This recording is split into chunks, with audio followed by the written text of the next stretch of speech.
দেখো, কেউ যদি না দায়িত্ব নিতে চায় তাকে কি জোর করে দায়িত্ব দেবো নাকি? অত মানুষকে তেলাতে আমার ভালো লাগে না।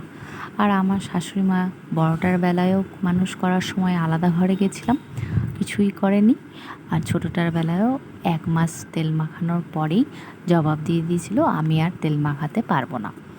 তো সেই থেকেই আমি ভেবেই রেখেছিলাম যে তেল আর মাখাতে দেবো না, আমিই সবটা করব। তো যাই হোক, সবটা যখন করি শুধু তেল মাখাতে কী আছে। আমি কিন্তু কোনো কাজই শিখে আসিনি বাপের বাড়ি থেকে, কিন্তু এখানে এসে আমি ঘর সামলানো, ছেলে সামলানো শিখে গেছি। শাশুড়ি মা অত চাপ নেয় না, পা ব্যথা করে পুরুলিয়াতে, সেই জন্য তাই রান্নার কাজের মেয়ে সবই আছে।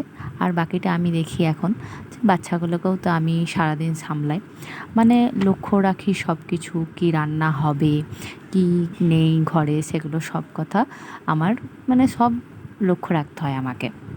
মোট কথা, আমার ছেলে মেয়ের বা আমার উনি কিছু করতে নারাজ, কিন্তু নিজের ছেলের বেলায় ও একটু আধটু করতেও চায়, জোর করে হলেও করতে চায়। তো যাই হোক, ওর ছেলে এখন যদি বা নিতে চায় না, সে নানান কারণ আছে। আমার কাছে যেহেতু নেয় না, সেই জন্য মায়ের কাছেও নিতে চায় না। তো মা একটু আধটু দিলেও তাও করে।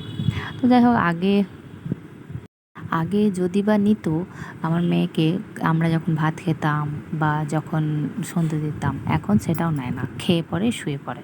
তো মেয়েকে ফোন দিয়ে যথারীতি আমরা খাই।